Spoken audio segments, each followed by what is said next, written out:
I mentioned that quite casually, and that thing happened where there was an overreaction for no reason online. So I knew that I was on the right track and I should probably keep going.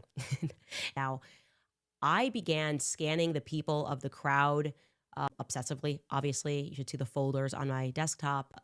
And I'm referring, of course, now to UVU on September 10th. And there was something that I kept noticing. A weird amount of young men were alone at this event and they were wearing maroon shirts. In fact, so many of these young men that I was coming across were wearing maroon that at first I legitimately assumed that it had to have been one of the UVU colors. I asked this question so innocently. I was like, to someone at UVU, I was like, oh, are your school colors maroon? And he comes back and he said, no, they're green and white. So my gut told me, okay, that's interesting, because maroon is not exactly a highly ranked color for men, okay?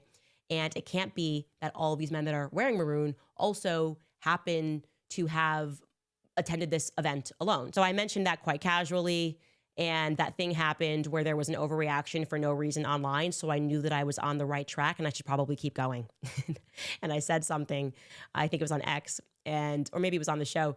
And then we received hundreds of emails from people past and presently in the military around the world. And they said, yes, Candace, that is military. I am just going to quote a few emails here. One person wrote, quote, airborne forces wear maroon, not just in the UK, the USA, and France, as well as in dozens of other militaries. Another person said, quote, I instantly recalled that when police are in undercover units, the FBI, etc., and they are not in their uniforms, they often have a color of the day or a unit color. It's a signal to anyone else around that you are with that mission or unit, end quote. The maroon color in the military means the color is famously associated with military forces, such as the Maroon Beret of airborne troops around the world.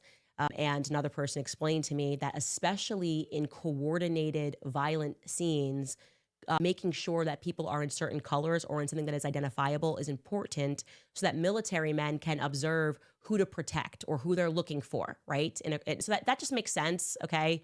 It's the overreaction to simple things.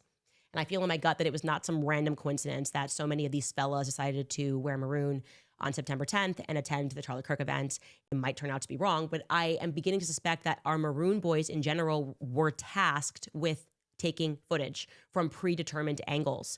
Again, it's a suspicion. I'd like to explore it. And the easiest way for me to explore things and rule things out is to open things up to the public.